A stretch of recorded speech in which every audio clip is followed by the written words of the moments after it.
my students. Today I'll be explaining y'all the features of joint stock company. As I have already explained the previous one, that is the artificial person, joint stock company has a separate legal entity and it is formed as per the act. It will be incorporated as per the Act, that is Indian Companies Act 1956, and now the Companies Act has been amended.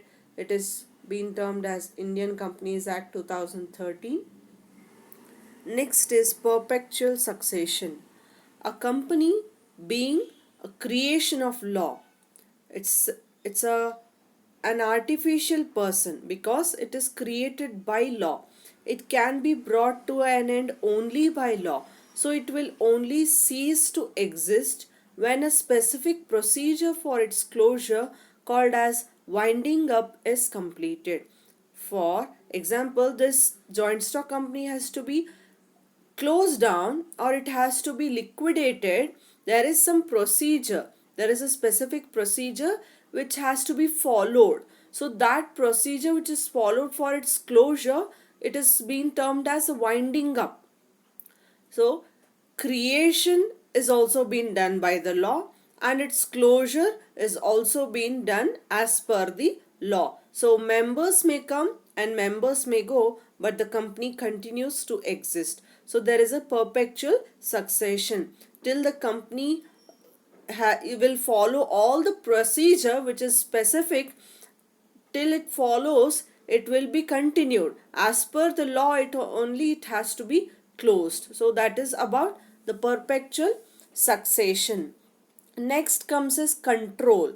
The management and the control of the affairs of the company is undertaken by the board of directors. Here every management activity, every business activity in the company is managed and controlled as per the is it's undertaken by the board of directors, which appoints the top management officials for running the business. As I told you all that shareholders are going to choose the board of directors or appoint the board of directors. Board of directors will again they will be elected and they will appoint the top management officials for running the business. So entire control for the day to day management in the company, that will be done by the management followed by the board of directors also. The directors hold a position of immense significance as they are directly accountable to the shareholders for the working of the company.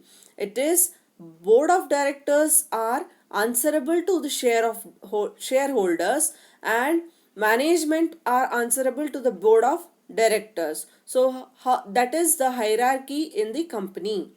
The shareholders, however, do not have the right to be involved in the day-to-day business affairs. So there is no direct involvement by these shareholders. They have indirect control in the business. Next is liability. Very important feature of joint stock company, and it is the unique feature of the joint stock company. It is a very a merit as well as the advantage of the joint stock company, that is the liability of the members is limited to the extent of capital contributed by them in a company.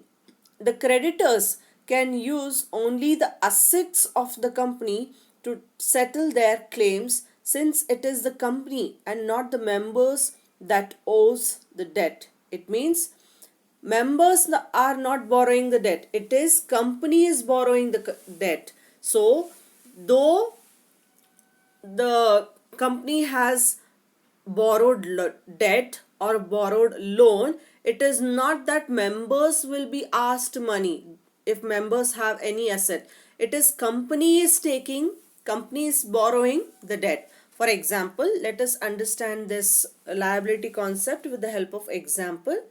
The members can be asked to contribute to the loss only to the extent of the unpaid amount of share held by them. So what does that means? Suppose Akshay is a shareholder in a company. A boy, Akshay, is a shareholder in a company who holds 2000 shares, and each one unit of share, its face value is 10 rupees. 10 rupees. So one share is equal to 10 rupees. So total share capital contributed by Akshay would be, it is 20,000. But as in installment it will be collected, or in 3 calls it will be collected. So here the Akshay has already paid 7 rupees. He has paid 7 rupee per share. So 7 rupee per share means 2000 multiplied with the 7 rupees. How much he has paid? He has paid 14,000. 14,000. So what is the left amount which he has to pay?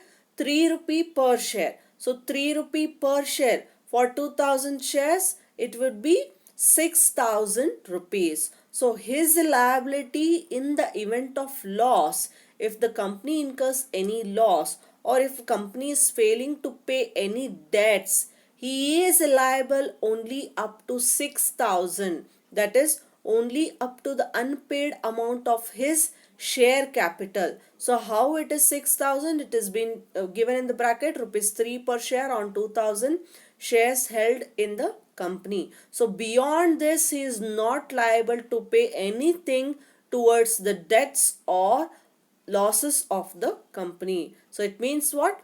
The liability is limited to the extent, limited liability is there. It is to the extent of capital contributed by members in the company.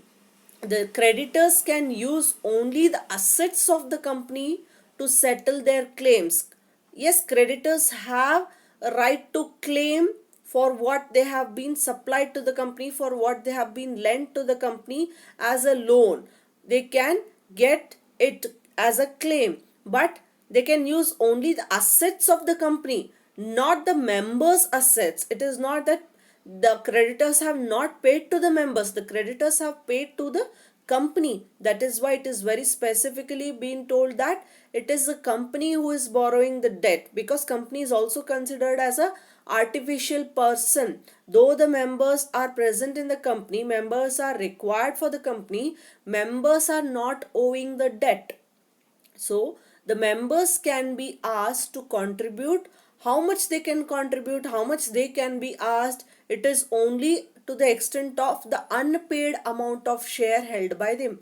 If something is unpaid by a shareholder, only so much amount can be asked. It is not that there is more, not only 6,000, we require still 1,000 more. Here the Akshay is asked to pay. No, Akshay will not be asked to pay extra. Any 1 rupee also will not be asked. How much is the face value? How much shares he has purchased? So only so much, only up to the unpaid amount of share, it will be asked by the Akshay, asked by a shareholder. So they are limited, the shareholders are limited to pay to the extent of the unpaid amount of share held by every shareholder. So that is about the liability. Common seal. The company, being an artificial person, acts through its board of directors.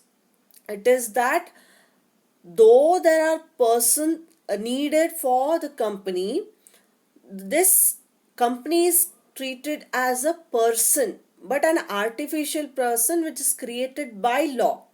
The board of directors, though they enter into an agreement with others, but indicating the company's approval through a common seal. It means company has also agreed. How company has given its consent or assent? It is through a common seal. I told you all that company cannot sign because it is not a natural person, but common seal acts as a signature. So the common seal is engraved equivalent of an official signature. How an individual or how a natural person's signature gives a consent or an assent, in the same way the company's common seal acts as a official signature, any agreement with regard to the company which does not have the company seal put on, it is not legally binding on the company. If there is no, if suppose if there is any agreement, in that agreement if the company's seal is not there, but the board of directors have agreed, then it is not like the company will be binded. Company will not have any on its side, like company will not be asked anything, because company is not at all bound by its company seal. When company seal will be present on that agreement, it is that it is legally binding on the company. So that was about the features. The last one is risk bearing, which is the very important feature of the joint stock company. The risk of losses in a company is borne by all the shareholders. It is not that the only equity shareholders or only preference shareholders, it is all the shareholders have the risk of loss. This is unlike the case of sole proprietorship or partnership firm, where one or few persons respectively bear the losses. In case of partnership firm, it is if the other partner is being declared as an insolvent, the solvent partner would bear all the risk on him. Even the insolvent partner's risk also would be on him. He would be asked to bear jointly and severally. They were made liable. But in case of sole proprietorship, again the personal property was attached for the repayment of the debt. It is not like, so this joint stock company is not like a sole proprietorship or not like a partnership firm where one or few persons will bear the loss. It is all the shareholders are going to bear the loss. In the face of financial difficulties, all the shareholders in a company have to contribute to the debts to the extent of their shares in the company's capital. So again, it is they are liable to the extent of capital contributed. If there is any financial difficulty faced by the company, it is the shareholders are going to contribute to the debts. They are going to contribute to the debts, but to the extent of their shares in the company's capital. If a shareholder has contributed any capital to the total capital of the company, it means that his loss will be only to the extent of how much he has contributed to the company as a share capital. So the risk of loss thus gets spread over large number of shareholders. If a person has purchased 10 shares, of each share value is 10 rupees, so his loss would be 100 rupees. If a person has purchased 5 shares and the face value is 10 rupees, each share value is 10 rupees, his loss would be 50 rupees. So the risk of loss is spread to everyone. It is not only one shareholder is bearing the loss, or the only two shareholders, or it is not like that. The risk of loss is thus gets spread over the large number of shareholders. So that is about the features of joint stock company. Thank you, one and all.